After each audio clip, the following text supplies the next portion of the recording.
नमस्कार मित्रांनो, राज्यात सुरू असलेल्या सोयाबीन खरेदीच्या संदर्भात एक महत्त्वाचा अपडेट आहे.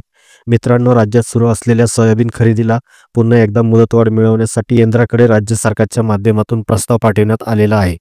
मित्रांनो, शेतकऱ्यांचे हित लक्षात घेऊन 22 जानेवारीपर्यंत होणाऱ्या सोयाबीन खरेदीला मुख्यमंत्री देवेंद्र फडणवीस यांनी केंद्रीय कृषी मंत्री शिवराज सिंग चौहान यांना विनंती करून 31 जानेवारीपर्यंत मुदतवाढ मिळवली होती. यामुळे राज्यात नाफेड आणि NCCFच्या माध्यमातून 562 खरेदी केंद्रावर 25 जानेवारीपर्यंत 7,81,447 मेट्रिक टनापेक्षा अधिक सोयाबीनची खरेदी झालेली आहे. 31 जानेवारीपर्यंत यामध्ये मोठी वाढ होणार आहे. राज्यातील काही शेतकऱ्यांचे सोयाबीन खरेदी करणे बाकी असल्याने लोकप्रतिनिधी व शेतकरी यांची मागणी लक्षात घेता 1 जानेवारीनंतर 7 दिवस सोयाबीन खरेदीची मुदतवाढ मिळावी यासाठी केंद्र सरकारच्या कृषी मंत्रालयाला राज्य सरकारच्या माध्यमातून प्रस्ताव पाठवण्यात आला आहे, अशी माहिती राज्याचे पणन मंत्री जयकुमार रावल यांनी दिली आहे.